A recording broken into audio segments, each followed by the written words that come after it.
Call the meeting to order. For those who care to, please rise for an opening prayer and salute to our flag. Would bow your heads with me. Dear Heavenly Father, thank you for today. Thank you for the time we get to spend together. Thank you for blessing this community and blessing the individuals that represent it. Allow us to make the decisions you want to make, lead, guide, and direct this city. In Jesus' name we pray. Amen. Amen. I pledge allegiance to the flag of the United States of America and to the republic for which it stands, one nation, under God, indivisible, with liberty and justice for all.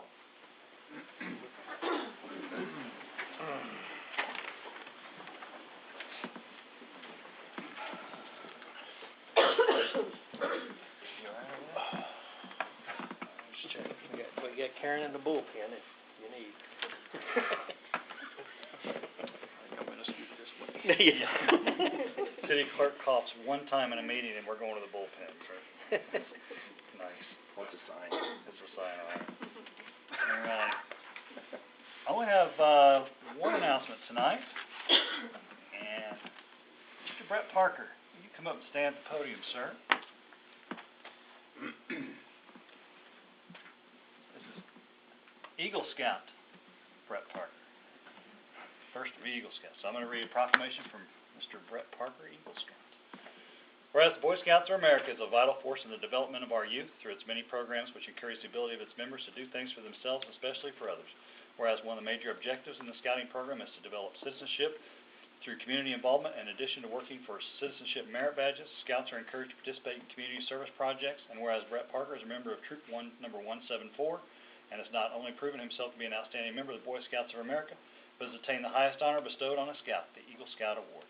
Whereas Brett Parker's Eagle Scout service project was to help with repairs to the Westside Christian Church, including scraping off old paint, repainting walls and basement, which have water damage, and painting gates to the church in a fluorescent yellow so they are visible to outside traffic.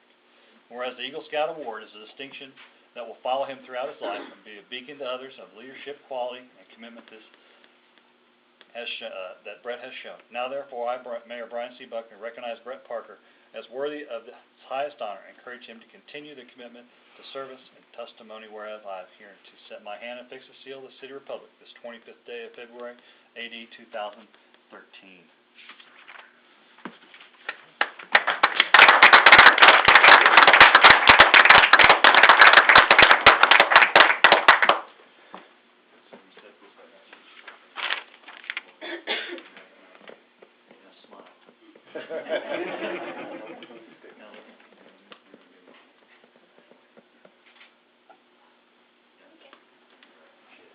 Thank you. Brett Parker, ladies and gentlemen.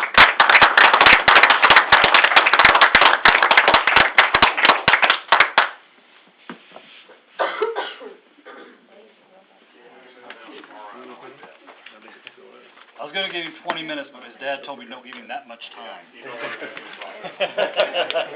Thank you. Congratulations, sir. I'd like to open it up now to citizen participation. Anyone wishing to speak to anything not on the agenda, please step forward, state your name, sign in, and give us your best 3 minutes.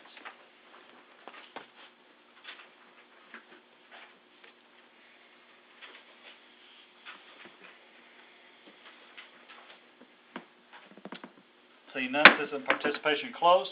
Need a motion on the consent agenda. Motion. Second. Well, motion and a second. All in favor say aye. Aye. Opposed, no. Abstain. Any abstentions? One abstention. Motion carries 7-0 to 1. On the financial report, welcome Laura. Please give us an overview. Good evening. This shouldn't take very long because all you can see on there is I have one number for the month of January, which is under motor fuel tax. Since I gave you the report last meeting that kind of closed out the 2012 year, all we've gotten so far for 2013 is $30,503.52 in motor fuel tax. You can tell it's down a little bit compared to last year at this time, but still way over as it was in prior years. So. Questions, comments, discussion for Laura.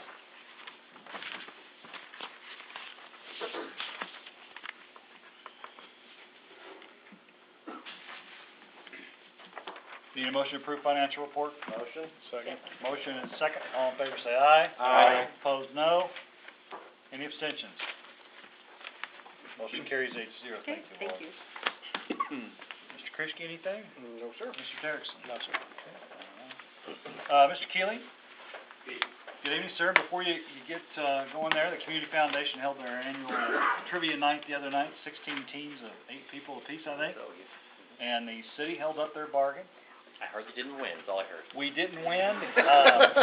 We got 5th out of 16. Some people cheated, obviously. Oh, okay, well, yeah. But I will say this, that Mr. Harder and his wife, and Miss Harrelson and her husband, along with Jim and his wife, and Mayor Bob Stevenson Springfield and myself, were on the team. I'm not sure how much we contributed, but we had a great time. And it's, I know you're on a community foundation board, and we certainly put a great event, and certainly appreciate that. And glad we got. I'm not sure how much money was raised. Or They said they gave reported today about 2,000 for the whole event. So that's a first time event too, so that's good. excellent, excellent. It was packed. It was a great time. I'm sure they'll put that on again. But I want to thank Glad you, you because I enjoyed know you're on that board. I certainly appreciate that. So, give us a community event, sir. Certainly. February 22nd, March 1st, 8th, 15th, 22nd, and 29th. Toddler Story Time at the Republic Community Center. It's at 10:30 a.m. and it's a free event. February 26th through May the 9th, Arthritis Foundation Exercise Program. Tuesdays at 1:30 p.m. That's also at the Republic Community Center. February 28th is Senior Movie Day. We're still on the silent film The Artist. It's 2 p.m. It's a free event. Wait a minute, you're still on it? You mean you're... We haven't showed it yet. Okay, just Yeah. checking. Yes. Thought you was like 2 parts to it. No. Okay. Just haven't showed it yet. the sound on the first Exactly. Work on the audio. Exactly right, yes. Continue, Mr. Keeling. Thank you so much, Mr. Harder. February 28th through April the 4th, toddler tumbling, 5:30 or 6:30 p.m. Pre-registration is required. That's held at the Republic Activities Building. On Mondays, March 4th, 18th, and 25th, not on March 11th, is Toddler Open Gym at 10 a.m. March 11th through the 15th, while Republic schools are on spring break, we'll have our Schools Out program from 7 a.m. to 6 p.m. Registration is required. And on March 23rd, we'll have our annual Easter egg hunt at J.R. Martin Park. 10 a.m., no registration, and make sure you bring your basket. Easter Bunny comes on a fire truck, it's pretty good stuff. So, What's that? Easter Bunny comes on a fire truck, it's pretty good stuff. Really? Yes. Moving with class. Moving with class. Thank you, Mr. Keeling. Certainly appreciate it. Board, Commission, and Committee schedule, Board of Adjustments, March 7th, Capital Improvements, March 20th, City Council, March 11th and March 25th, Planning and Zoning is March 18th. On the old business, need a motion to have the second reading of Bill number 13-09. Motion. Second. Motion is second. All in favor, say aye. Aye. Opposed, no. Any abstentions? Motion carries. An ordinance of the City Council of the City of Republic, Missouri, amending certain sections of Title IV, Land Use, Republic City Code, Chapter 425, Community Standards for City of Republic, amending Chapter 430, Administrative Hearing Procedures, generally, and amending Title V, Building and Construction, Chapter 505, Dangerous Buildings. Need a motion to have final approval, Bill number 13-09. Motion. Second. Motion and second. Mr. Derrickson, will you give us the overview, sir? Yes. As I indicated last time at first reading, after the administrative hearing season was over last year, I had a discussion with the administrative hearing officer that we're using, Mr. Hanley, and he was concerned about some of our notice provisions being inconsistent with each other. Although they stood alone in each instance, it was confusing. And so what I've tried to do is go through our hearing notices and get them all to be basically the same. Now, there's some that have to be a little bit different because of statutory provisions, but in essence, this should make things work a little bit smoother. Shane has pointed out something that I think needs to be clarified, and I've provided him a proposed amendment should council desire to do that. And it has to do with over on page 6, or page 7 actually, it's 505.080, number 2, D, E, and F are the provisions that were added, and that is confusing. And so I provided Shane with some language that hopefully would clarify that a bit. If you want to make a motion. I would like to move that we amend section 505.080, duties of the commission, number 2, D, to insert the phrase, "The written notice is to contain, colon, it will continue on." E would become, and that would become the, one, D sub 2 or II, would replace E, and, D 3 or III would replace F. So basically what the motion is to leave D and remove the E and F, and instead make those subsets of D, I, double I, and triple I. So that's, all those three are describing the notice provision. Right. And that's the motion you made. Okay, you have a motion on the floor to do that. Do I have a second? Second. I have a second. All in favor of the amended, I have a motion and a second on it. All in favor say aye. Aye. Opposed, no. Any abstentions? Okay, motion carries. Mr. Dirksen, do you have anything else on the overview, sir? Not unless there are questions. Okay. Questions, comments, discussion for Mr. Dirksen?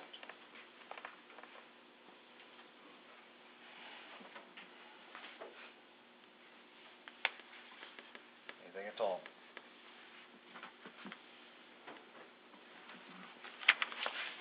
Seeing none, roll call vote. Councilmember Harrelson? Aye. Councilmember Kroll? Aye. Councilmember Costigan? Aye. Councilmember Harder? Aye. Councilmember Brashears? Aye. Councilmember Grimm? Aye. Councilmember Wilson? Aye. Councilmember Clinkenbeard? Aye. Motion carries 8-0. Need a motion to have the second reading of bill number 13-10. Motion. Second.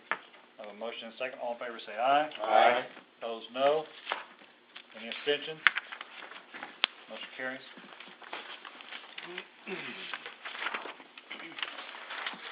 An ordinance of the City Council of the City of Republic, Missouri, amending Chapter 610 Solicitors and Canvassers, Republic City Code, Article 1 Solicitors, by amending Article 1, Section 610.010, definitions, by adding Section 610.0405, identification card, application, by adding Section 610.080, background check, and by adding Section 610.130E, general prohibitions. Need a motion to have the final passage of bill number 13-10. Motion. Second. Motion and a second. Mr. Krischke, will you give us the overview, sir? And Brenda chime in if you get something wrong. Yeah, since Brenda was absent at the last meeting, I had the honor of doing this, but it's actually Brenda has done all of the work on this to put all of this together. And basically, you'll see 4 changes, and they're highlighted in your packet. One was just a word clarification under the definition of public solicitation. After reviewing that and Ron taking a look at that, we felt that there needed to be just a removal of the word "or" so that it would be a clear definition to what a professional solicitor would be selling. So that was one clarification. The second is the applicant shall deliver the application in person to City Hall. That's pretty much what we do already. It just was not formalized within the ordinance, so we made that a section so that we have something to hang our hat on. Background check was also something that's been added, and that is really, again, to make sure that the people that are out there doing the soliciting in our neighborhoods and in city have the background check that's required to make sure that we know who's out there and that sort of thing. And then the fourth change was the one that came about as from some of the issues and concerns that have been raised by some of the residents over the hours that some of the solicitors are out on the streets. So we've defined that. We've never had a time limit on there before, and it's 10 a.m. to 8 p.m. Monday through Friday, and then noon to 8 p.m. on Saturday and Sunday. And then to further, I don't want to complicate matters at all, but earlier today, Councilman Clinkenbeard had brought up a couple of other issues about the fees that are charged for the application, and then how they could possibly be prorated either quarterly or giving somebody the option to purchase just a 30-day permit for some of those companies that may not be operating for an entire year. It would give them a chance to do that. And then it also clarified that the background or criminal history check would be good for the entire year. So they wouldn't have to keep going back and getting a criminal history check if they get 2 or 3 different 30-day permits. Am I saying that correct? Yes. The other thing was that our permit currently is if they get it's a yearly permit where if you buy it June 10th, then it's good through June 9th the next year. Where this would change it to being an annual permit, just like our business licenses. Our business licenses work this way, where if they buy it in April, then they pay the prorated so that they all expire at the end of the year. And then it makes it a little easier for Brenda to manage it over here. So that would be on an annual basis versus you get a full year from whenever you purchase it. Would you like to go over, I know Mr. Krischke did a good job of going over that. Would you like to go over any portions of your amendment before I get to questions on the amendment itself? Sure. Couple things. One, I want to thank Ron and Brenda for their time in putting this together quickly. Secondly, just as if I were in your position tonight, if somebody wants more time to review this, I would understand and would second a table on it if it comes to that. But what happened was I wasn't here last meeting and I saw this and spent maybe a week looking at other ordinances in other areas. I contacted Brenda last week to kind of see what her wish list would be and other things that I kind of ran some ideas by her that I saw from other cities. I spent the weekend looking at the ordinances again and then went back to Brenda today to kind of run through those, and we narrowed it down to these few items. One of them was that to make it easier to manage, to do the calendar year so that they're good through the year and make the background checks the same way. Everything expires, it makes it easier to manage. And then to make the proration quarterly exactly like we do our business permits, once again, so that when people call in and ask questions about it, it's not something new that you have to memorize. It's identical to our business licenses. The other thing was our fee structure. We were way behind the times compared to what other cities do. Anything from $65 to around $100 was what the average was for an annual permit. Some cities offer a 30-day or a 6-month option. And what a 30-day option, or basically a calendar month option would be for, is if you had somebody, let's say a security company, they want to canvass Republic maybe once or twice a year. Most of the time they go out and they hire some guys for a week to do it. And so if they come in, canvass the area, they can get a calendar month permit. It reduces their cost, and then they may not canvass again in Republic, or they may hire different people, or they may come back only twice a year, and so they'd only need to buy 2 calendar months. But the company that's going to do it regularly for the whole year would have a higher annual fee. On the little sheet that was in your packet, I put in kind of the average of what all of the cities that I looked at, and those were around Missouri as well as around the country. So that's kind of a background of where I got this information. And when I first started looking at the ordinance, I figured if we were going to bring it forward to correct some of these other little issues and update it with the background check, which is very common as well, for both the background check and for the person, the solicitor that's going to be on the street to pay for it themselves, that is also common. I figured let's go through and kind of correct everything and bring this whole ordinance up to date one time. So that's where I got involved, and hopefully I didn't make it more complicated for everybody. Fine, thank you. Thank you. Okay, questions on Mr. Clinkenbeard's amendment? Mr. Casgrain, you had a question, I think. I do. Besides making it par with other cities around the area, is there an intent for having a $75 annual fee? I mean, do we have a purpose for raising the fee to $75? Is there something we're trying to accomplish there? The deterrence is some, you don't get maybe the people that are, get a professional company that are going to make money on this, maybe deter some of the lower end ones that might cause a problem. The bigger thing is just the amount of time and management that goes in, to creating the permit, keeping track of it, those types of things. That those other cities have found that that's, a fair price to be able to manage it and keep up with it. And those companies coming to apply for it should be accustomed to those rates. Brenda, if I can ask you, what is this, how much of this time does your if I could say a sentence completely, how much of your time does this take?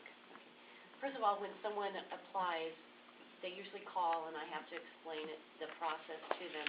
So that's probably 15, 20 minutes. They come in and they pay for it. Felicia takes their money up front. She contacts me. I come up front and we take a picture of them. I go over the application with them, make sure we have everything. And a lot of times we have to wait then until they get their background check done. Currently, I make them go to the Highway Patrol and have that done. And 9 times out of 10, they don't have it when they come in, so I have to go up through the process explaining it to them again. Once they have everything there, then I take their picture and I make a little identification card, print it out, and laminate it. And usually they don't want to wait, so then we have to contact them and set up a time then that they can come back in and pick it up. So it is a much lengthier process than just the business license.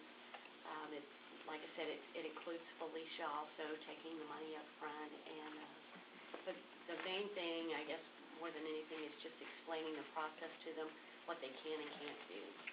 So, fair to say 2 or 3 woman hours per application? Plus materials, Materials, okay. photo ID or whatever. Did I just gather from what you said, Brenda, you put the onus on them to go get the background check, and then does the Highway Patrol send that back to us, or do they bring something back with them? They bring something back with them. The way we're now, they will make an appointment with our police department and go over there, be fingerprinted, and So the police time involved as well. yeah. Right. But now they will pay for that, because that's Separately? yeah, that's separate. That's run through the Highway Patrol. So in light of the answer that you've given here to this point, it makes me wonder if $12 is too little for a 1 month. Well,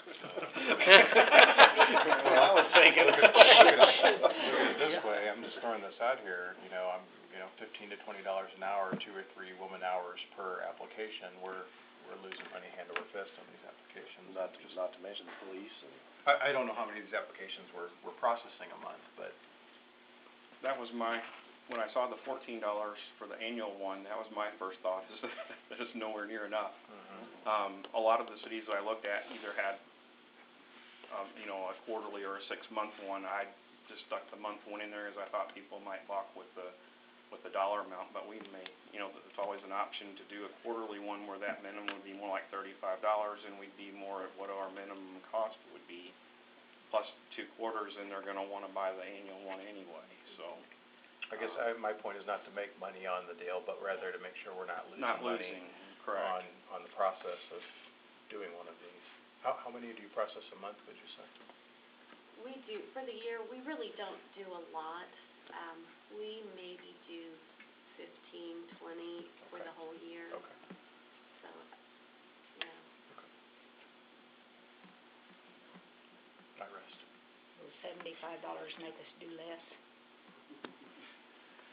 I really doubt it, because, again, most of it that do these are the larger companies. We do have a local company that usually gets one a year, and they do some work, but most of them are usually from out of state, and they come in and do this.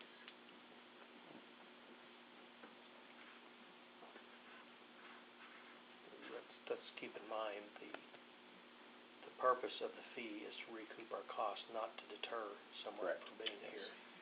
That will get you in a lawsuit. Exactly. Well, we don't want Republic to be known as Yeah. anti-small business, for sure. Yeah. That's on, okay. Is there an actual motion for an amendment on the floor tonight? No. Okay. Discussing options. Just clarifying for myself. Thank you. You're welcome. Have input on it before I do so. That was additional questions, comments, and it's not an official motion. We read Mr. Clinkenberry's motion. Mr. Wilson, go ahead, sir. I have an issue with section 610.130, Okay. item E. And that's the 8 p.m. I think that's too late. I think it should be 5 or 6, no later than 6. Also, I don't think they should be allowed to to solicit on Sundays. That, to me, is a no-no. Reviewing other cities, when I went through, it was fairly common for it to end at 5 or 6 during Monday through Friday, and then a 6 to 8 maybe on a Saturday. Sundays was maybe 50-50. Some cities, especially smaller ones, it was a no. Just throwing that out there. I agree with Gary that I would be an opponent or opposed for going to a 5 or 6 during the week and eliminating Sundays as well.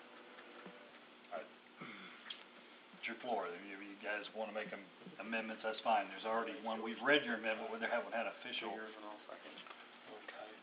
Just to play the devil's advocate, I will say that, you know, probably, again, I'm playing the devil's advocate more for conversation or for discussion, but, you know, the time these folks are gonna be likely to catch somebody is gonna be 5:30 on, so if we give them until 5 or 6 o'clock, then that's essentially shutting them down. Again, just putting that out there for discussion. Most people take their supper between 5 and 6 o'clock, and I wouldn't think that they would want to be interrupted when they were trying to eat or have family time with their kids. I don't disagree.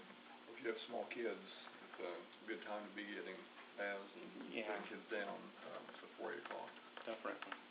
I usually start putting the younger ones to bed around 7:30.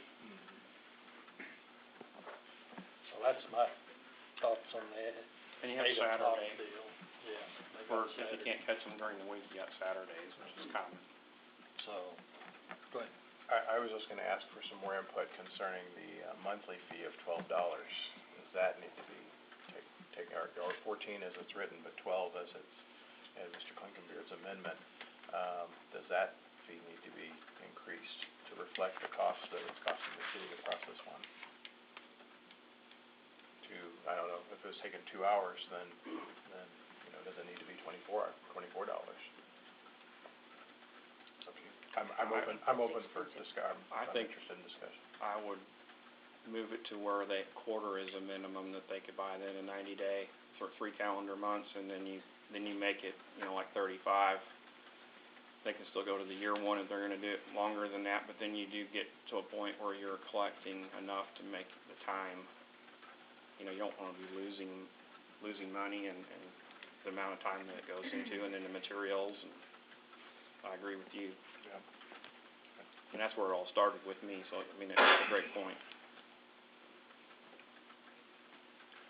So $35 a quarter, $75 a year, and then put a limit of 6 p.m. No later than 6, and eliminate Sundays. I agree. If you make a motion, I'll second. First of all, you guys gotta make sure you. Yeah, they're two Yeah, different okay. things. Go. I'm gonna make you go first, I know that. Hold on.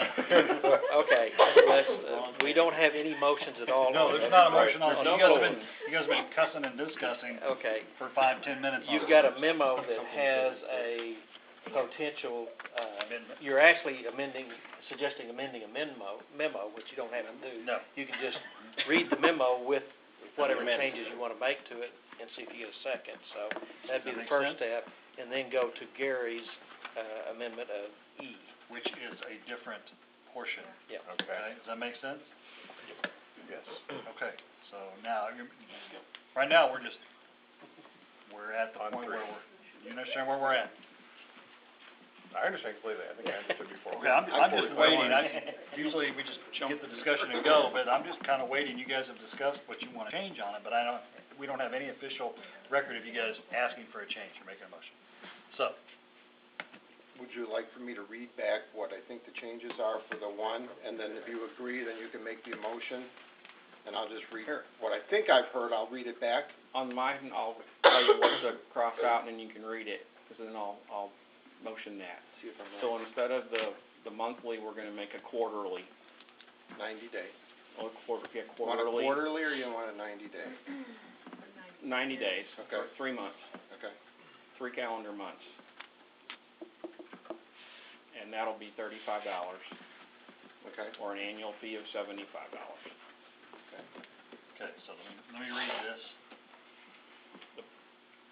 shall have a paid non-refundable annual application fee of $75 for a permit for a calendar year. Should the application for a permit be filed after March 31st, fee shall be prorated on a quarterly basis. In addition, a person may obtain a permit for 90-day period, and the fee for such permit shall be $35. That's correct. I have one question there, though, on the proration, since we're gonna have a quarterly, does that kind of eliminate that at that point? Because if they do 2 quarters, they're buying a year. Kinda makes it, So why don't we just eliminate the proration then? Let me read it one more time. Beautiful. You're welcome. Shall have a paid non-refundable annual application fee, $75 for a permit for a calendar year. In addition, a person may obtain a permit for a 90-day period, and the fee for such permit shall be $35. You say 75, I said 35 on the first part. 75 on the first part, 35 on the second part. And that was the whole. Hold on. and a part of that, if you go back up in the memo, is that you will be deleting the first sentence of the existing section 610.040 subparagraph 4. So we're going to delete that first sentence and substitute what the mayor just read. And then we've got the second part. It is clear that it's a calendar year. Bless you. That's what you read there, Mr. Mayor? What's that, sir? It was clear on what you read there, that would be a calendar year, Permit for a calendar year. and the same with background check? That's a different section. A different section. Okay, we'll do that one separately then. That's, I will make a motion then on what the mayor just read on the $75 for an annual and $35 for a quarterly, and by calendar year. Which would eliminate subsection 4 of section 610.040. correct. Thank you. That's your motion, sir? Yes. Okay. I have a motion to amend the bill 1310 by amending section 610.040, subparagraph 4, deleting the first sentence and adding those sentences that we read. Would you read that one more time? Yes, sir. Amendment for bill number 13-10, and by amending section 610.040, subparagraph 4, by deleting the first sentence and adding the following 3 as follows, or 2 sentences. Shall have a paid non-refundable annual application fee of $75 for a permit for a calendar year. In addition, a person may obtain a permit for a 90-day period, and the fee for such permit shall be $35. That's the amendment on the fees. Okay, if you want to get into background check, that's a totally different one. We'll get into that one in a minute. Okay, do I have a motion on that? You made the motion. I made the motion. I have a second, I have a motion and a second on the amendment. All in favor of the amendment, say aye. Aye. Opposed, no. Any abstentions? Amendment carries. Okay, on to, what was the next portion you want to discuss? Time and date. Can we stay with criminal history? Yeah, criminal history. on Criminal that. history. Criminal history. You wanted to amend section 610.080 by adding a criminal history shall be good for a period of January 1st through December 31st of the year of the application. Yes, I'll make that motion, thank you. You're welcome. I have a motion and a second. Second. Okay. All in favor of that particular I amendment, can hear you. say aye. Aye. Opposed, no. Any abstentions?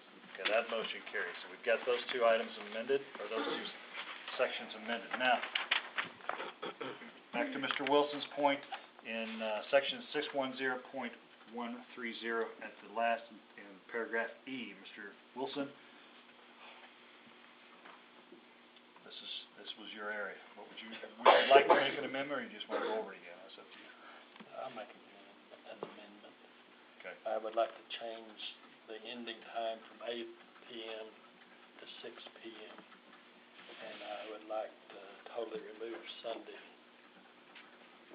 to where no solicitation on Sunday. So 10 a.m. to 6 p.m. on weekdays plus Saturday. Just as a discussion before we move on, do you think we should exempt organizations for Sunday? He's The wanting entire to, thing. actually Monday through Saturday, that's what it should Yeah, say. Monday through Saturday. Monday through Saturday. They're exempt from registration. If we say no soliciting, then that would eliminate it. Well, actually Saturday, we're not considered public solicitation Okay. definition. But your amendment is for which days? The way we have. Monday through Saturdays is a. Time on Monday through Saturday. You have a different starting time on Saturday. weekdays as opposed to Okay, Saturdays. I see it. I think by definition, religious organizations aren't considered public solicitors, so that's not an issue. It's already listed in there. They're not. So, but if we, They'd be if free we to change do this it to on none They're on not Sunday, considered a public Huh? solicitor. Religious organizations, Girl Scouts, Boy All Scouts, those, everything's exempt from the nonprofits. entire thing. Yeah. so if we eliminate Sundays in this particular area, it will still not affect those They're organizations. not affected if Affects you leave the it one. like it is. Great. Exactly. Now, Mr. Wilson, the start time for weekdays, 10 a.m. Right. Start time for a Saturday is noon. Do you want That's to, fine, you want to leave it like that? right, Do you want to change the 8 p.m. on Saturday also? right, To 6, right? right, Okay. Now, and eliminate Sunday. okay. So basically, you're saying that you want to go from 10 a.m. to 6 p.m. Monday through Friday, and 12 p.m. to 6 p.m. on Saturday, Right, and that's it, because you can take off the Sunday. right. Okay. Discussion on that amendment. Mr. Harder? No legal ramifications to that at all, right? Just Well, I can't give you a guarantee, but I'm fairly comfortable with it. Okay. But a hedge tree. Any other questions, comments, and discussion on that particular, I think you've got the, I don't know if you made an amendment yet, but He's got the motion on the table. you had a motion for the amend via that. Okay. I have a motion to amend public solicitation as defined in section 610.010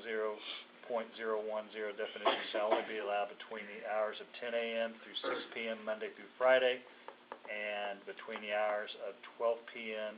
and 6 p.m. on Saturday. Right. Is that correct? I have a motion. I need a second. Second. I have a motion and a second. Huh? I got about 9 Sunday's seconds, out. so, yeah, Sunday's out.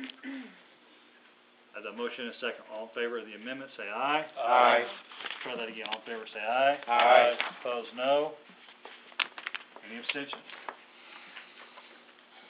Motion carries. Okay, now, those are the amendments. We still have the bill in front of us as amended.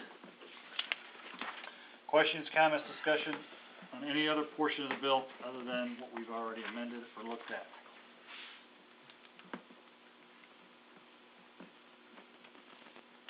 Anything at all?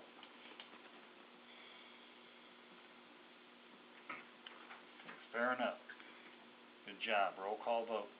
Councilmember Clinkenbeard, Aye. Councilmember Wilson, Aye. Councilmember Gruen, Aye. Councilmember Brashears, Aye. Councilmember Harder, Aye. Councilmember Casabran, Aye. Councilmember Poole, Aye. Councilmember Harrelson, Aye. Motion carries 8-0. On to new business.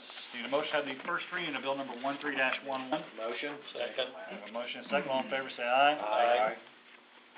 All in favor, say aye. Aye. Opposed, no. Any abstentions?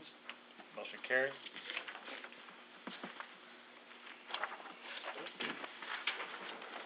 An ordinance of the City Council of the City of Republic, Missouri, authorizing the city administrator to execute an agreement with the Missouri Highways and Transportation Commission for installation and maintenance of a Brookline Park local reference sign on State Route MM.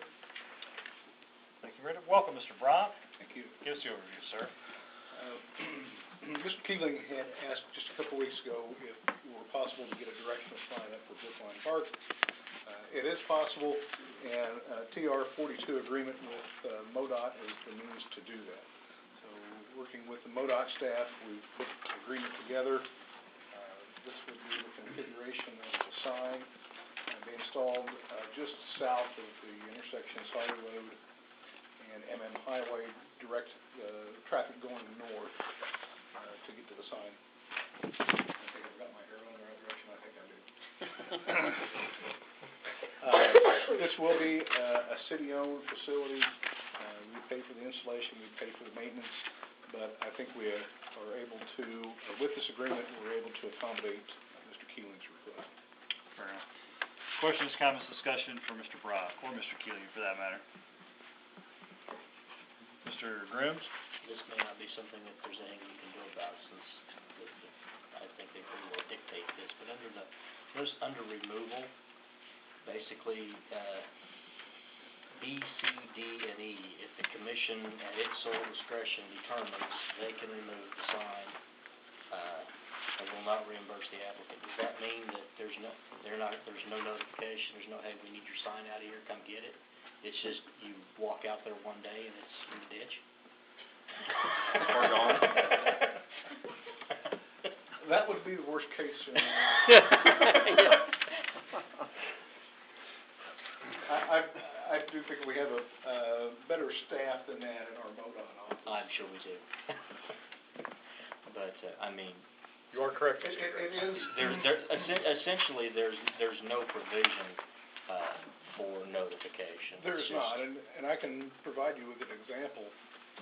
We have a sign up on 174, downtown business district, no through trucks, you might be familiar with that.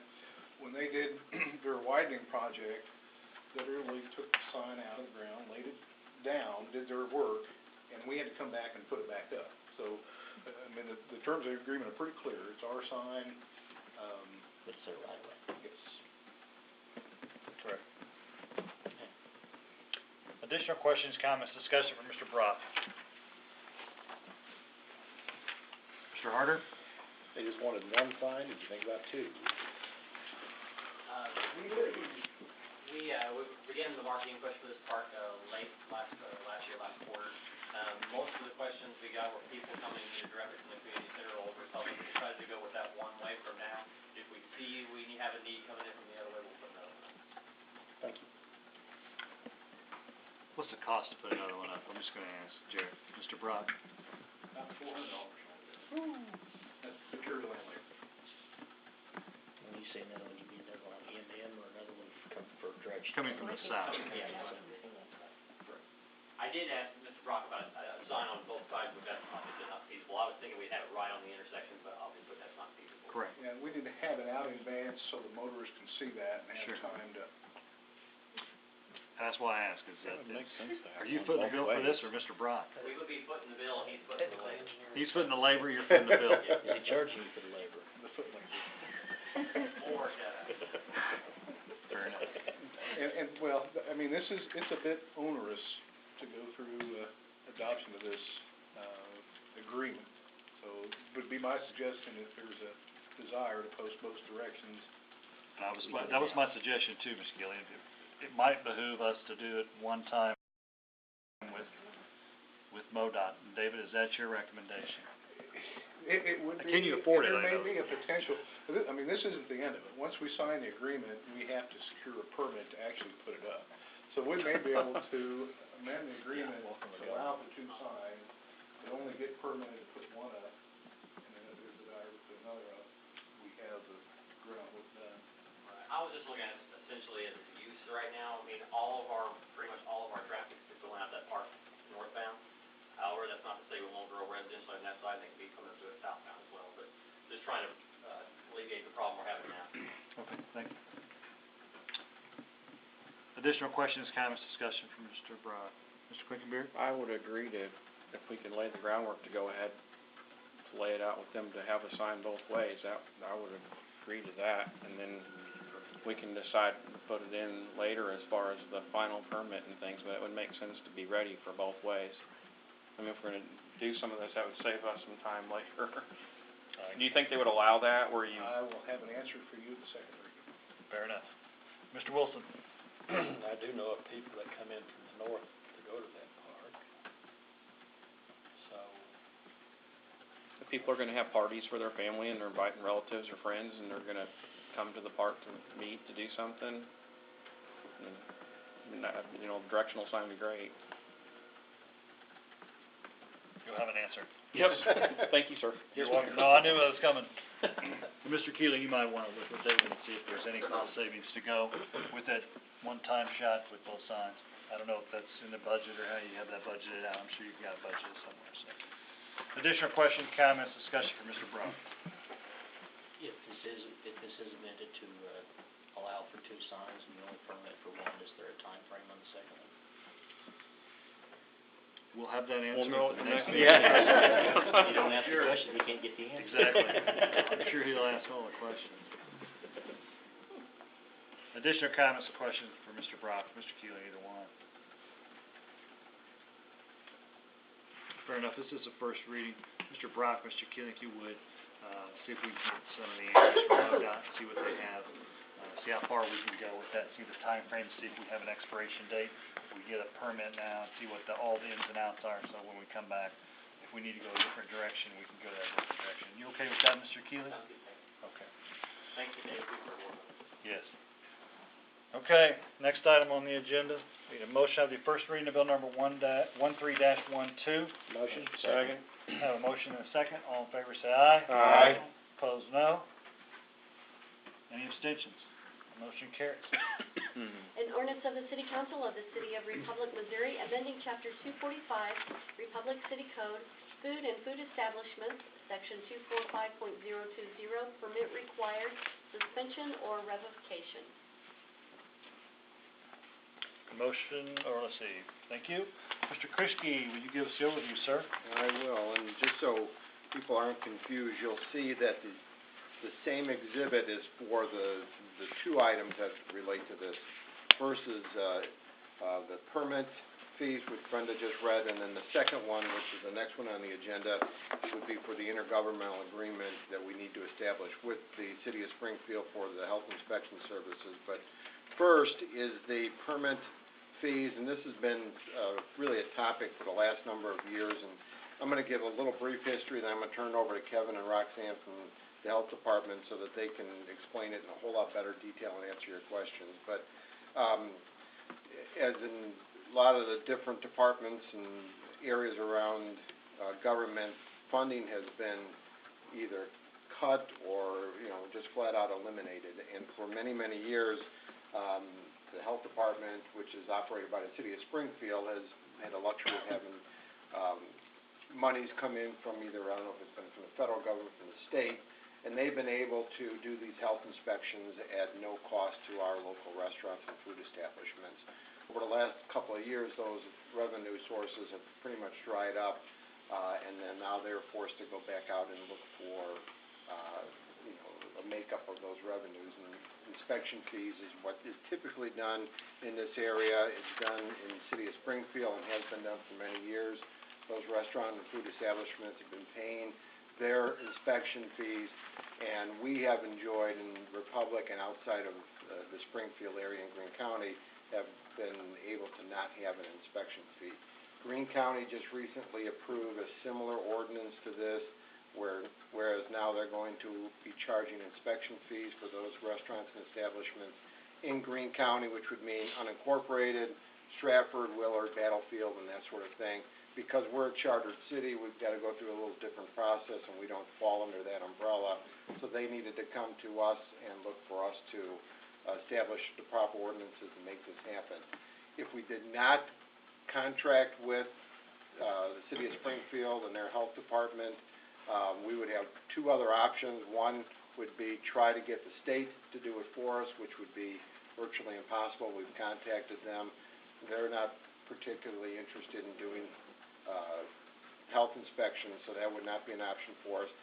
The other option would be to establish our own health department and do our own inspections, and I can just tell you that would not be an area that would be an area that we would want to get into. It's a lot of hassle. They're the experts. They've been doing this for a long time, so consequently they've come to us, and we've worked out an agreement on permit fees that we would be paying the exact same permit fees as the City of Springfield would pay, so there would be no difference.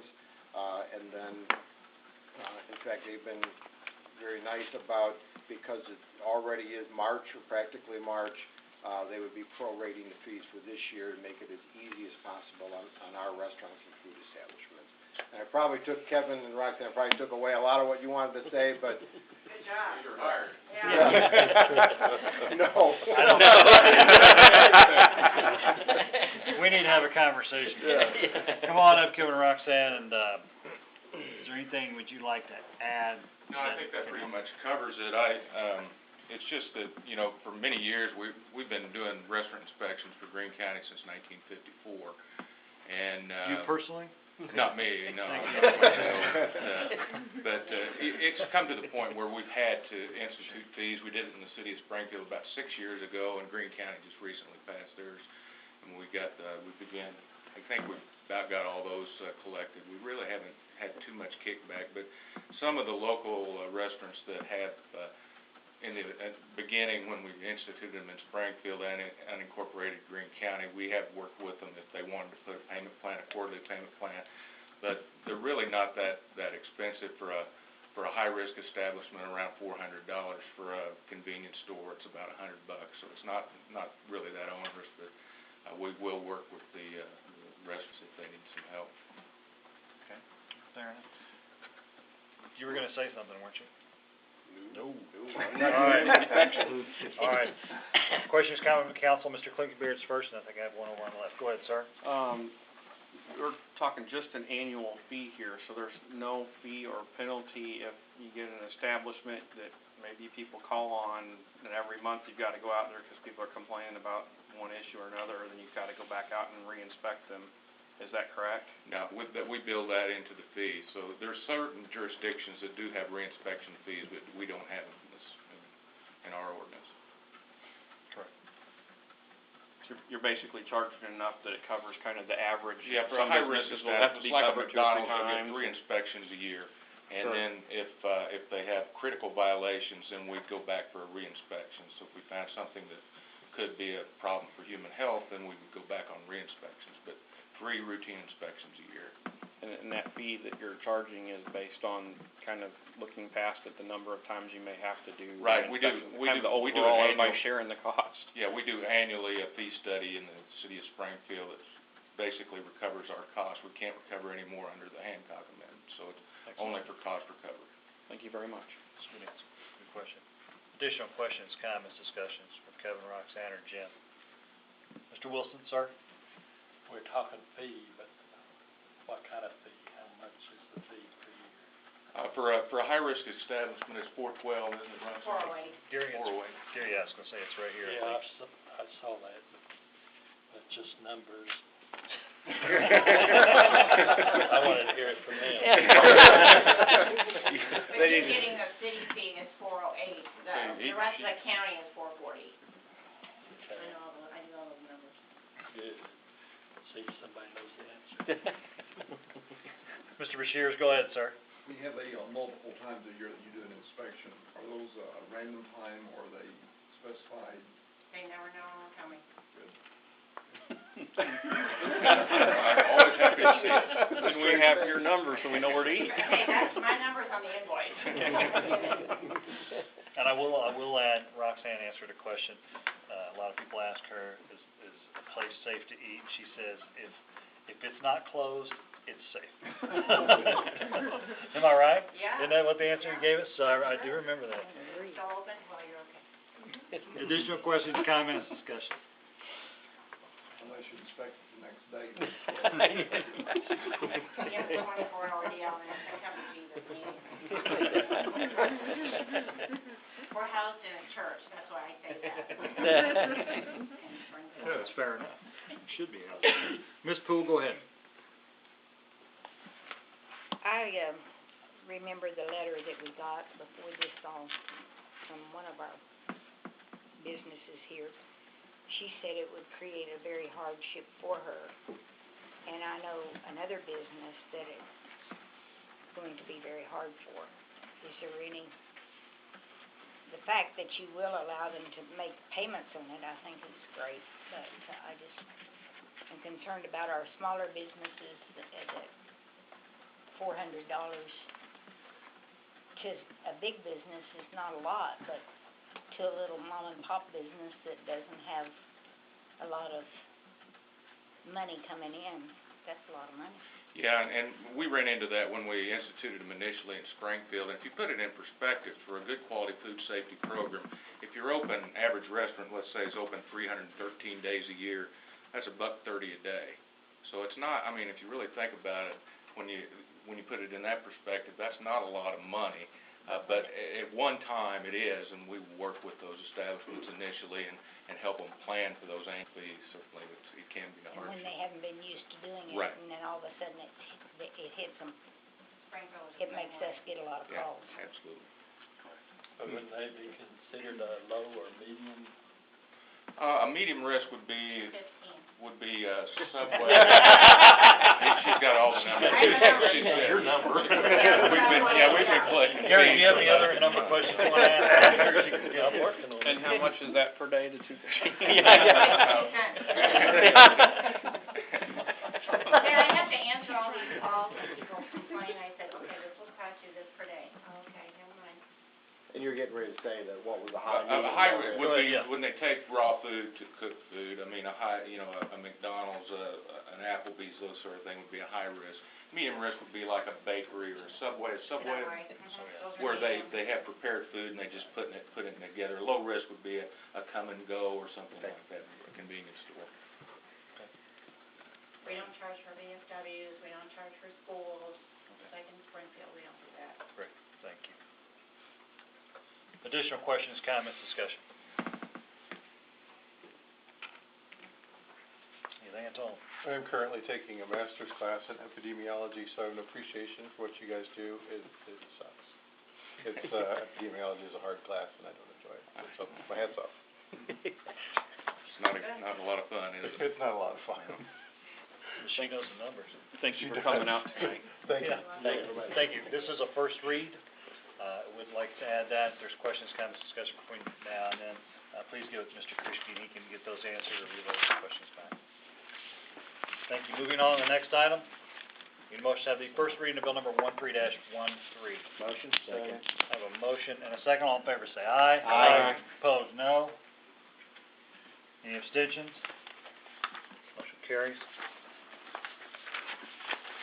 An ordinance of the City Council of the City of Republic, Missouri, authorizing the city administrator to enter into an intergovernmental cooperative agreement with the City of Springfield for health inspection services.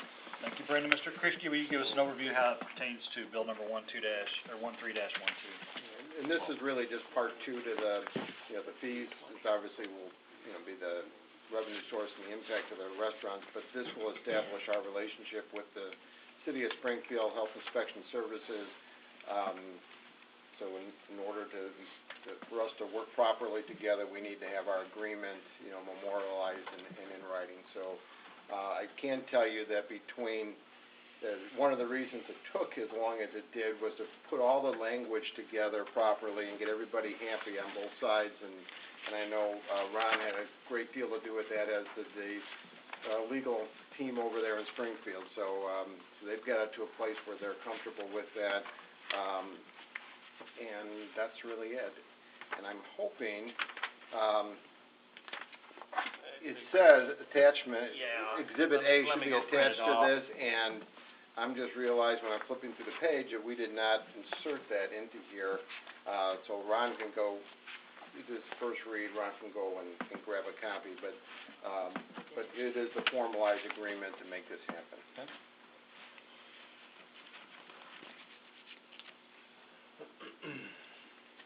And Kevin or Roxanne, were there anything, and I don't remember any one particular item being, controversial at all? It was just more the wordsmithing that went into that to make sure everybody was happy. And now that Ron's left, to make sure all the attorneys are happy. That was the biggest problem.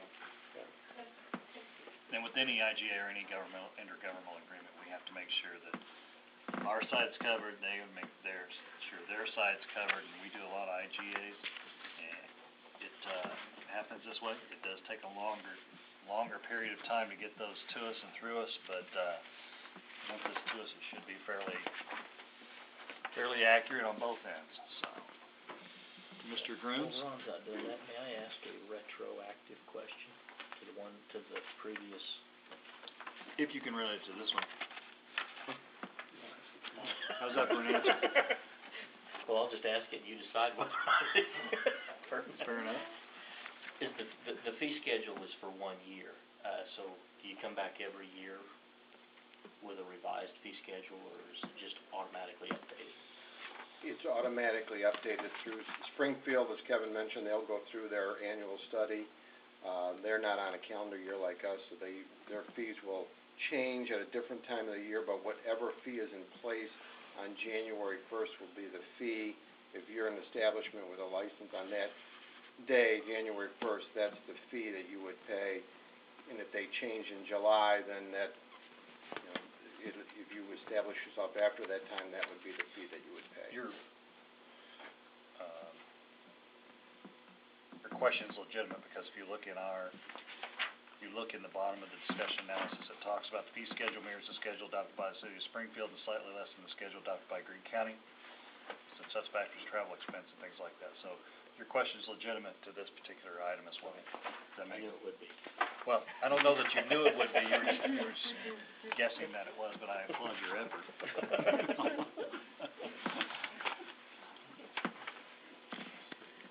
Do you have any other questions, Mr. Grooms, or do we want to? No, I believe that's my interaction for the evening. You've done great. You've done great. And you guys can ask additional questions until Mr. Derrickson gets back. It's up to you. Mr. Harder? Are these inspections published? Roxanne? They're in the newsletter. Yeah, they'll be in the And newsletter, they're KY3. online, and you get copies of it. It's one of the most popular, I would think so. website, or the record collection. This is where the monitor comes in. Yeah, they will be published, yeah. Okay, thank you. You know, one other, while we're waiting on Ron, just, we adopted an ordinance a couple of years ago that helped with some of the enforcement issues, and since that time, I know Brenda, and she stepped out as well, but the health inspector that comes here, is it Julie?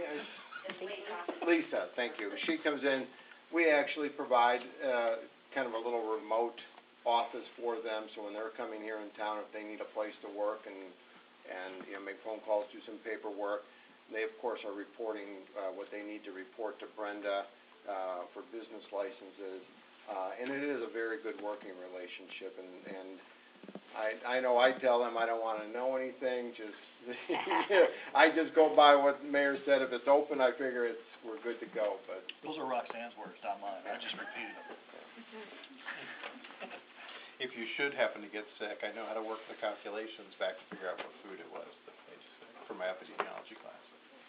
Marty, I may have to take you up on that. That's just information that I may actually call you. I think we found out how he's losing weight. Take that class and lose weight. Jim got an Alrighty. initiation when he came to town. Yeah, lost a lot of weight. I have a question. Mr. Pinkenbeer, go ahead, sir. You mentioned penalties or something we just did before, but refresh my memory. If they don't pay the fee, do they get closed down? I mean, what if they pass the inspection and don't pay the fee? Roxanne, go ahead. You can answer that. Come to the microphone too, so we can get it on 13. camera. Fun. What we do in Springfield and what we do around the county, if their fees aren't paid by a certain time, we put a sticker on their door that says no help permit. Because their permit that they're paying for is from January 1 to December 31st. We also give them a 6-week grace period to pay. So really, by February 15th, if they haven't paid, big pink sticker goes on. But they get the invoice, they get a letter from me. January, they get a reminder letter saying that their fee hasn't been paid yet. If you already paid, disregard this letter, and then the week prior to when they're due, we call as a reminder. Do you have very many that get a pink smash sticker on the window? This year was 50. Wow. Can they just peel it off, though? I mean, We had a few that took them off, they got in trouble. Just to put that in perspective, we have about 1,400 permitted Yeah. establishments in the city of Springfield and 59 in Republic, so it's, if you look at the perspective, 50 sounds like a lot, but Yeah. for, we've got that many permitted facilities, and it's, Not really bad. not bad. Some of them we didn't know and we put the sticker on if they went out of business. He went to get What some. procedures if they don't pay that? Well, they can't be open. The permit's already, closed until they pay. okay, so when the pink goes up, they're actually closed down. Until they pay the fee. Thank you, David. Gotcha, okay, that's what I was looking for. So they can't just continue to operate and hope people don't look at it. Right, we've had to redo that. How's that enforced? Oh, in Springfield, if they continue to do that, we would write them a ticket, summons to municipal court for violation. I don't know what, we'd probably do something similar here, I don't know. I think to that point, they probably have a lot more issues, so. Thank you. Thank you. Okay, I delayed for you now? now,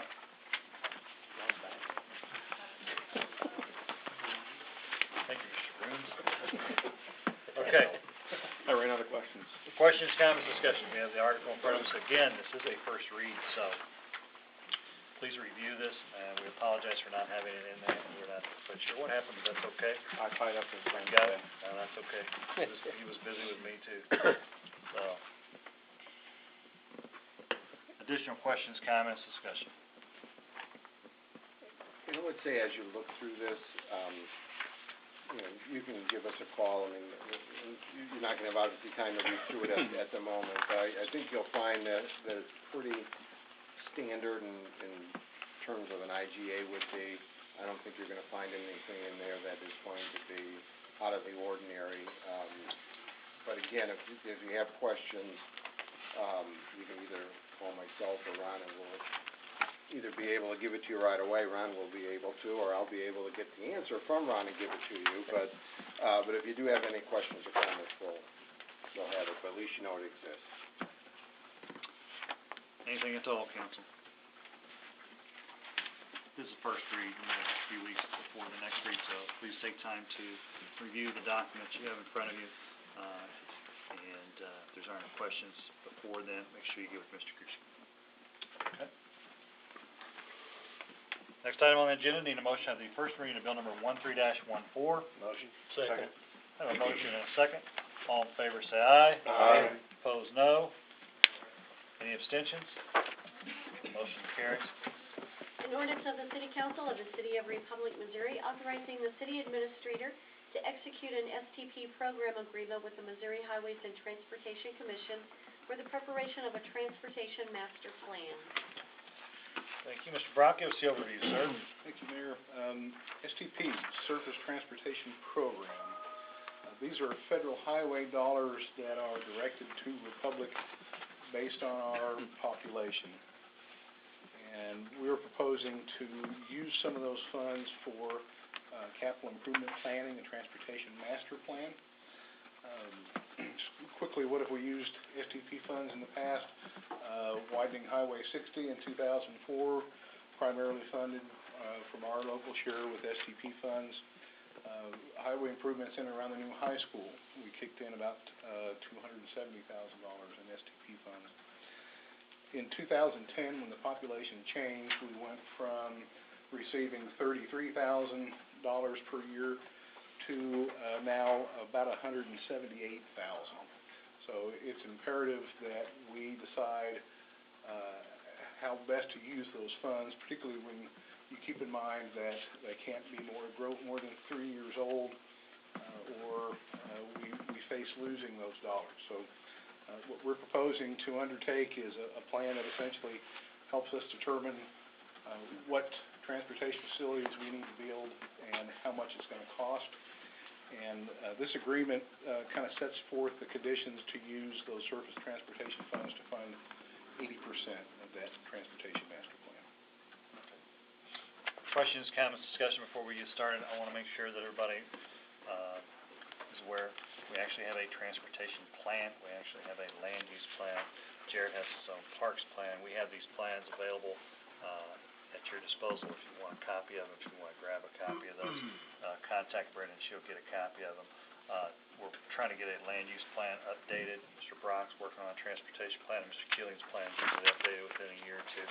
And we've already had the presentation on, that was just the last few months, on his parks plan. So we do have plans in place, and this is one of those transportation plans that we have as far as our surface transportation. So those plans are out there, so if you have questions or anything you want to see on it, please contact Brenda. She'll get you a copy. Okay, questions, comments, discussion for Mr. Brock. Mr. Casagrande? Is the money on the plan, is that to pay to do more research, or is that to actually implement parts of the plan, the $64,000? That would be the research. Okay. So this is taking what we have on the plan and doing further research to go further, kick the can down or look further out, or what? This is a little different than anything that we've completed for our streets and roads. We have a major thoroughfare plan which essentially says Main Street is a secondary arterial. Ideally, it would be 3-lane with a center turn lane. So those types of general improvements are described all over town. What we envision here is taking actual traffic counts, doing traffic projections, and telling us where are we going to have intersections that don't meet a desired level of service, or where do we start to see congestion on certain roads, where we're going to hit that pitch point first. And once those are identified, what improvements need to be made and what do those cost. Okay. Also interested in a new approach for us, and that would be to look at bicycle and pedestrian ways. We've been doing a lot of sidewalk construction. Jared's been doing trail construction, but we've never looked at the community as a whole and said, where are there gaps that we can fill that will fill a need for neighborhoods in this area or neighborhoods in this area. So that's an angle that I'd like to explore as well under this study. And that study will take a look at that pedestrian traffic Yes. and whatnot? Yes. Excellent. We will also combine some of our growth projection information, so the demographic study that the school district is undertaking, that'll be a very valuable tool because they have, in their own demographic study, projected out where the growth will occur as well. So we can use some of that information to try to project where our greatest needs will be on top of everything that David had mentioned. When we have the results of this, or is this an ongoing thing? This will probably be, it would probably be reasonable to expect results about the end of this year. We'll spend another 30 to 45 days just signing this agreement. Would expect to see another 45 days in developing and an actual request for qualifications, another month in selecting firms, another month in getting those folks under contract. Unfortunately, the downside to these SDP funds is there's a lot of oversight. Everything we do has to be checked and approved, so the process can go very slowly or seem to go very slowly. So I would hope to be fairly well through it by the end of this year. Thank you. Additional questions, comments, Mr. Klinkenbeard? You mentioned traffic counts in there. Would that be something that would be earlier on and then fairly detailed as well? I could see something like that being very useful for Gail, not only for our transportation, but to have out on our website or whatever for marketing to businesses, saying here's our traffic counts in certain areas and where our growth looks like it's headed. She currently uses the last traffic count we had as a study for 60 as well, so it's a good point. How long ago was that done would be the other. Was that a year ago, 2 years ago? 2.5, 3? They did one just a short time ago, Yeah. You're right. And the traffic counts, do we do that annually, since we have We additional money? typically do not do the citywide traffic counts. MoDOT will typically do that. In the past, they had done a dozen to 15 city streets as well as our selection. They dropped that out a couple of years ago due to budget constraints. But I think the answer to your question is yes, those numbers would be available for economic development or other purposes. The only time constraint is we want those traffic counts done when school's in session, so we can see what that traffic loading is. And we've been, I think the last one, it's been a while, but I can remember, but it hasn't been that long ago, because Gail uses one every time we get an update, she'll use, and MoDOT does do those. They don't do it, they do them on 60 quite often, or seem to. Like Hines and 174, those major arteries, we get those pretty regularly then too? Not as often as we used to.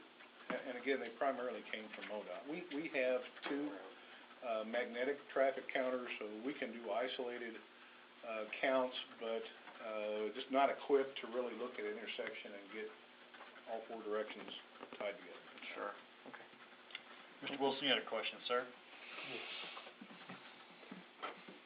All I got to do is remember what it was. I can read some numbers. That's it, it's numbers.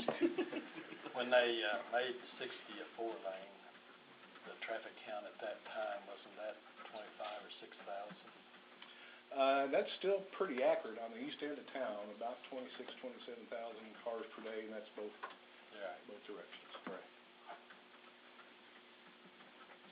That's what I've been using, Gary, so I mean, Better be right then. it was right then. Good questions, additional questions, comments, discussion for Mr. Brock.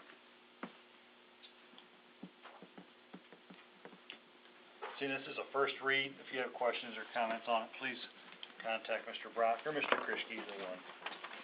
Thank you, Mr. Brock. On the next item. Resolution number 13-R-07, a resolution of the City Council of the City of Republic, Missouri, awarding a bid for the supply and delivery of a zero-turn radius mower for the wastewater division. Need a motion? Motion. Second. I have a motion, and a second. Mr. Brock, give us the overview, sir. One of our budget items in the wastewater division this year was replacing an old John Deere riding lawnmower. We solicited bids from 4 firms for a commercial zero-turn mower. We had 3 companies that responded with 4 bids. A couple of the proposals didn't meet our minimum specifications. You'll see in the table there, our low bidder was from Ridge Manufacturing for a Grasshopper 227 61-inch mowing blade for a bid price of $8,197. This is a piece of Grasshopper equipment. The local dealer is Ozark Outdoors, I believe. Did I say that right, Gary? However, their format for providing government bids is to go through a regional dealer, and hence we got the bid is from Ridge Manufacturing out of Kansas, I believe, Mound Ridge, Kansas. So don't want you to think we've not tried to go local with the purchase, but staff is recommending award to that low bid at $8,197. I'd like to point out, too, that Mr. Brock has his exhibit. There are 3 authorized warranty shops within 20 miles. Just want to make sure we point that out as well. So, questions, comments, discussion for Mr. Brock? When you go for a bid, is it appropriate or is it allowed to go back to a local, bidder and tell them that they need to match a price? Are you able to do that, or? Not on a formal bid process. So it's pretty much first price, best price from everybody, and then. That's right. We would have the option. We produced minimum specifications. The engine horsepower had to be between 25 and 30. It had to have a certain size gas tank. Some performance standards. This is the mowing speed, and that's where you see when we say it meets minimum specifications, the equipment either met that or it didn't. And the purpose of that is just to set a baseline so that you don't have somebody that really undercuts the size of equipment that you really need. Right. I think our only option would be to essentially reject these bids and solicit a new set based on different equipment standards. And Mr. Casgrain, you brought up a good point. That's what we do the closed bid process, just for the simple fact it's clean and simple, and there's no inference of impropriety on any level, which makes it a lot easier. And the last thing we want to do is have a bid war for David to go sort through. So this is the public process that we do. It makes sense and it works. And to your point, your first price should be your best price, and they're going to hit the bid specs, and they're not. So. Excellent. Thank you. Okay. Mr. Quickenbeer, go ahead, sir.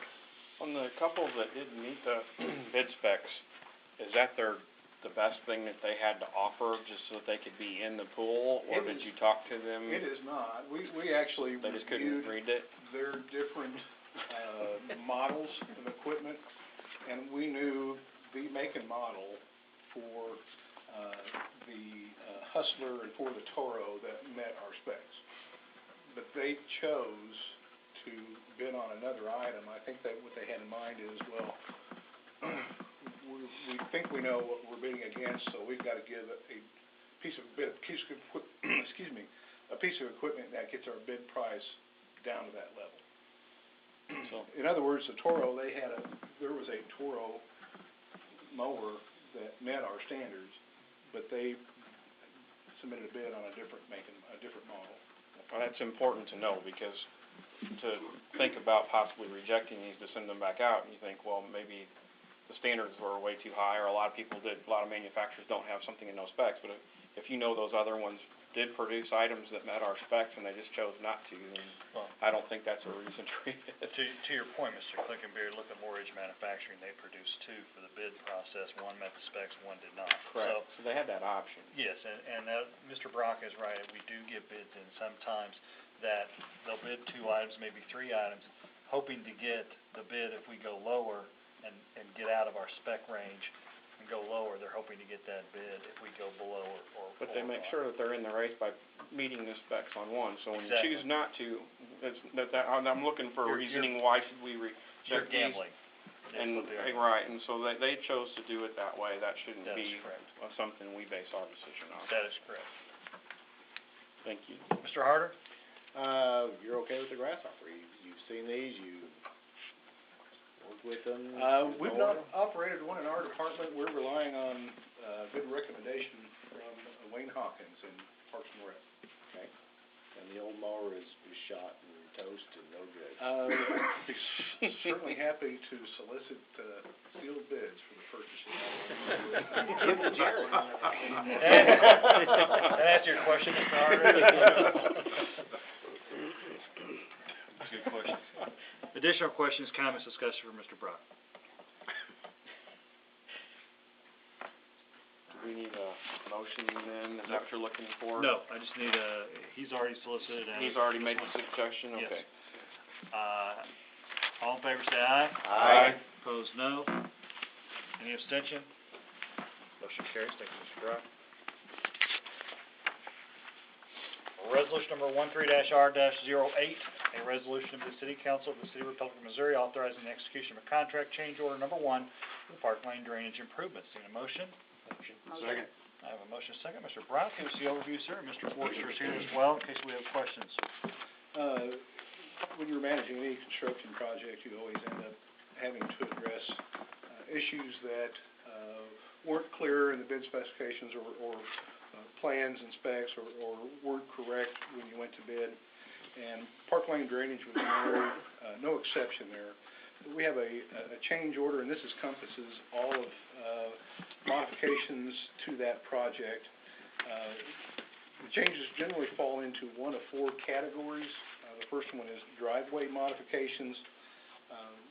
When we went to construction, we realized we had the contractor bid to replace a driveway to the property line. In most cases, the natural place to replace a driveway was 2 or 3 feet beyond that, where a driveway transitioned from asphalt to concrete, or you already had a concrete joint.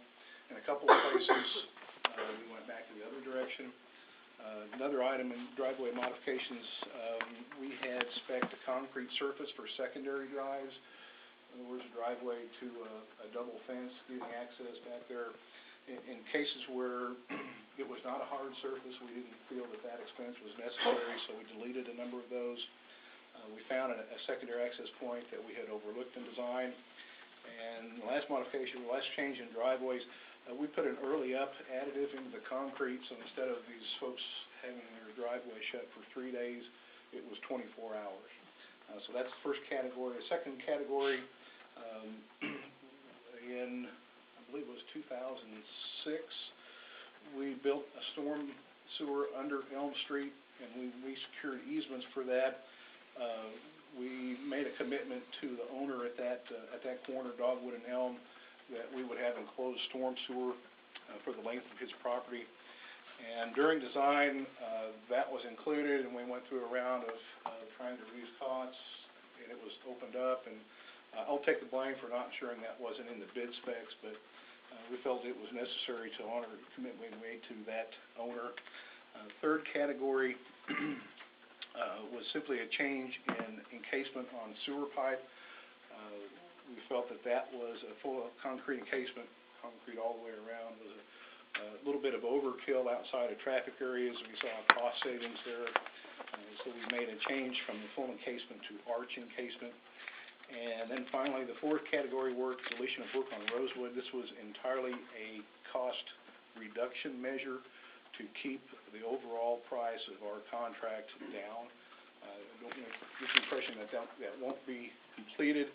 You'll see in the details of the change order, we bought the pipe to do that additional work, and that will be completed by our staff later this spring. So in total, we're looking at a total increase in contract price, a little over $7,700, or about 3.6% above the original contract amount. Before we get to questions and comments, I know this is very specific to the Ward 3 representatives, and it is specific to the city in one particular arena, and that is change orders. 2008, we had a conversation regarding change orders with Mr. Forrester, Mr. Brock, and we looked at how we can reduce our change orders, and the goal was to eliminate change orders in all aspects that sometimes can be done, sometimes not. This is one of those cases where we want to make sure we go back and get this thing right. As Mr. Brock and Mr. Forrester have done, they went back and done some of their homework to look at this and how we can make some changes, the right changes, to get this project back to where it needs to be. However, at the same time, we want to make sure that everything comes before council. You know exactly what the change orders are. I don't think we've had a change order in front of council in a long time. It's been a number of years, and this one was somewhat anticipated because of complexities. And just, I don't mean to jump in, but there's within our policy, if a project has a change order and it's, less than 5%, typically we can just go ahead and approve those. That's within, our department and my authority to be able to do that. But the policy is always to bring those to council, let everybody know exactly what we're doing and what those change orders specifically are. So this is a small in percentage amount to what the work was that was done out there, but still in all, it's, we want to make sure that everyone is on board with what has occurred out there, and I will, if you don't mind, I'll add just a little bit more to what David had already said. The road work, no one's here from that particular subdivision, but if they're watching on TV, the road work, it's still to be done. We're going to be looking at a spring, early summer reconstruction of that roadway. That roadway will probably drop about 6 inches, so we're waiting for that to be done. And then once that is done, as the mayor had mentioned, there's some issues out there with regard to that street, and I know the two council members from that ward have been out there talking to those residents, and we know that we're going to go out there and look at some sort of, I don't know what you want to call it, aesthetic treatment to some of those areas and try to help soften that look and see if we can't do a little bit more to help in the aesthetic value, I guess is the best way to put it. And with that, too, I know that, and I appreciate Shane and Marty walking the streets out there. I know when I got my ear bent on it from one of the ladies out there that you saw, a lot of good points are made. This is just the first step in a process of making it right. I think everybody that's driven down there knows that we've got to do something. Even Mr. Forrester has been very helpful in trying to come up with a solution, as well as Mr. Brock. I applaud John and David for their work on change orders. It's the first one we've seen in a long time, and that is due to their diligence in what they do. Yes, this is a change order. Yes, we have a lot of work to do out there, but so far this has been a project that's been a long time coming. We inherited kind of a mess, but we're working through that. So with that, and I appreciate Mr. Brock, and Mr. Forrester, and Shane and Marty both for walking that. So let's get back to task. Questions, comments for Mr. Brock?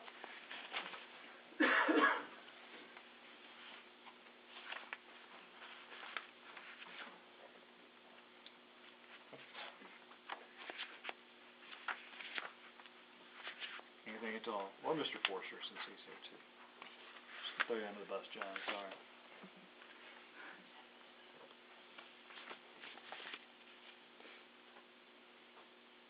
Anything at all?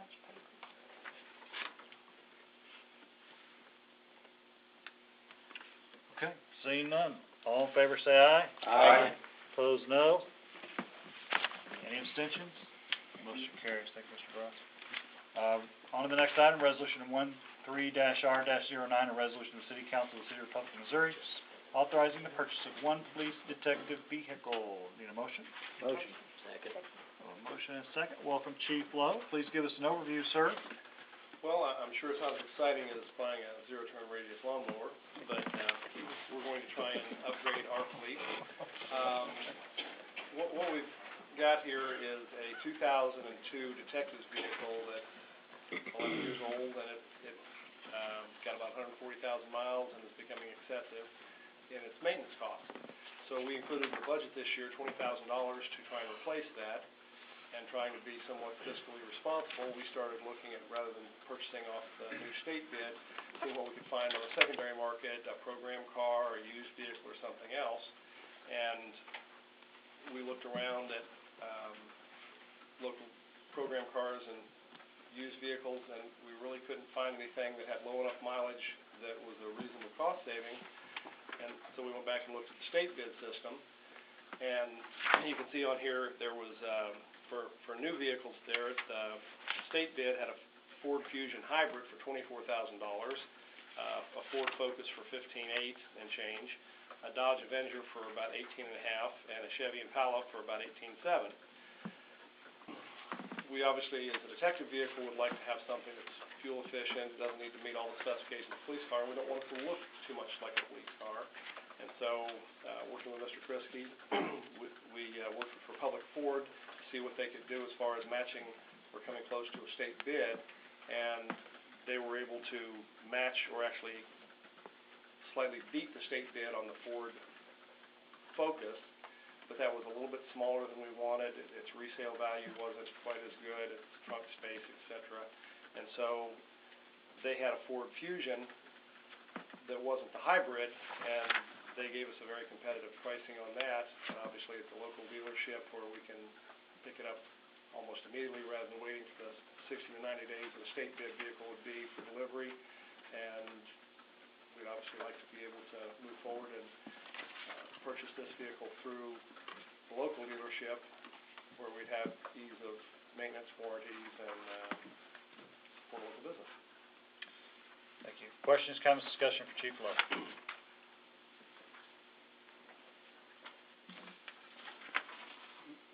I want to make sure that this is crystal clear how all of this is happening, because what we have is a net price of $14,333, and part of this proposal is to trade that 2002 Chevy Impala in for this vehicle. And that particular vehicle, nobody's here from, that would be purchasing that, but it's not. It has some mechanical issues. If we were to wait and go for a state bid and wait for that 60 days, we could be having a fairly large expense to that Impala to keep it running for that length of time. Also, the trade-in value that they're giving us exceeds what is the Blue Book value for that particular car. And when we went to look around for other program and used car vehicles, Pinnaker Chevrolet was another one that had looked at that, and they were going to be able to offer a similar amount for a trade-in too. So in this particular case, we would use that vehicle for trade-in versus sending it off to the auction, where we don't feel we would get near enough or near as much as what we would get on a trade-in value. And since that they did, we showed them the state bids, because our requirements under our purchasing manuals, we can buy these off of the state bid. So by going locally, they're matching the state bid price. Actually, they were $72 less, so they would remove the inspection fee. So they were virtually the same as the state bid. And then the Fusion, which is the one that is preferred, similar in gas mileage, a little larger vehicle, It does have a higher resale value than the Focus would have. So there were a couple of reasons why we felt that little bit extra was worth it to go with that vehicle versus a Ford Focus, but either would be available. Mr. Quickenberry? You indicated that obviously it's a detective's vehicle, you're not gonna mark it or anything. Are there items internal, like radios and things that you would either move from the other car or that would be necessary to get for the new one? Typically, there's some small interior flashing emergency lights that we would just move over and install it. Excuse me, it doesn't have a regular radio mounted in it. He's handheld, that way he can move back and forth with it. So other than Computer hookups or any other type of standard police things? Okay. Good questions.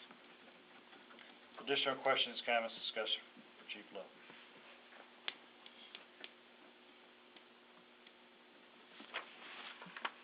Need a motion on the colors? No. Good, thank you. Lime green. we're low profile. Low profile. Seeing none, all in favor, say aye. Aye. Opposed, no. Any abstentions? Motion carries. Thank you. Resolution number 13-R-10, a resolution of the City Council of the City of Republic, Missouri, authorizing the purchase of 2 new police vehicles. Need a motion? Motion. Second. Motion is second. Chief Lowe, give us the overview, sir. And once again, through our budget process, we identified a couple of 2007 Dodge Chargers that both of them have over 120,000 miles and are starting to have some mechanical issues. We're looking to rotate those out of the fleet as part of our normal fleet matrix and rotation. So we went and we had $56,000 approximately budgeted for the purchase and equipping of these 2 vehicles. We were looking at various options, and the state bid, I believe it explains it down here, the Chevy Caprice is, the base price on it's $27,053. The Ford Utility Interceptor is $25,525, and then another Dodge Charger is $23,564.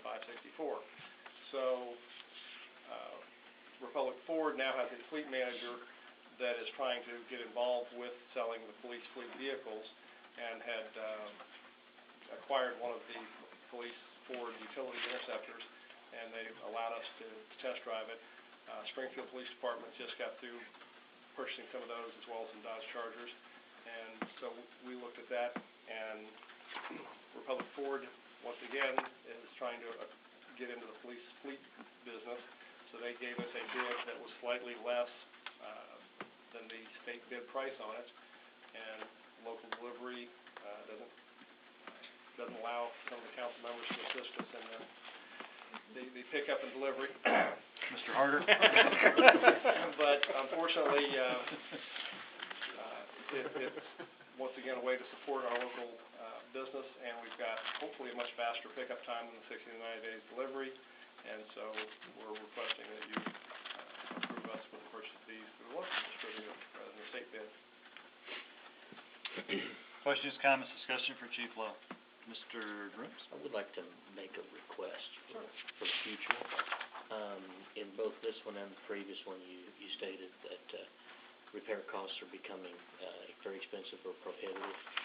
I'm sure you have records on that. Is there a way that could be, maybe that those costs could be included in the resolution so we can actually see what those maintenance costs are? We can put together a spreadsheet. That'd be great. Absolutely. That'd be great.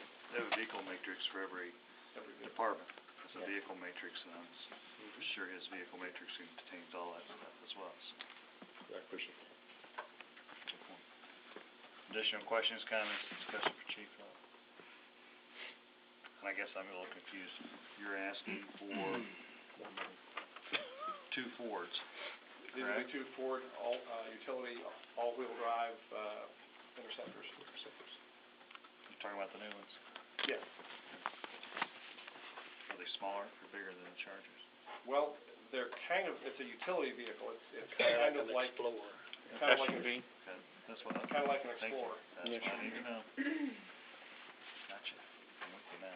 Okay. 'Cause we had that discussion on the other. Have they been out long enough to have like a frequency of repair record or something like that, or do they hold up as good as the other vehicles? Peter Bradford, who was our fleet maintenance officer, and he's also was an ASC certified mechanic. He basically rebuilt a lot of our vehicles and does a lot of our mechanical work on different things. And he has reviewed those and feels that their platform is very stable. It's been in existence for a long enough period of time, and he feels it's a good viable option for us. I mean, one of the other things we look at is when you've got a map of the Republic here, about 50% of our jurisdiction is somewhat unimproved. It's nice to have that option. No offense to you, Dave. I wasn't for it. You mentioned doing a good job. Refer to the roads. So Chief Lowe, you're taking the cars off-road then? We have on occasion. Actually, we have probably on more than one occasion if we care to, let's put it that way. I do have a serious question. How come we get multiple sealed bids on lawnmowers and don't let people come back and rebid on things, and then for cars, we, kind of cherry pick who we're going to do business with? Why is that? Why is it a different process? Or explain to me how the bidding process is.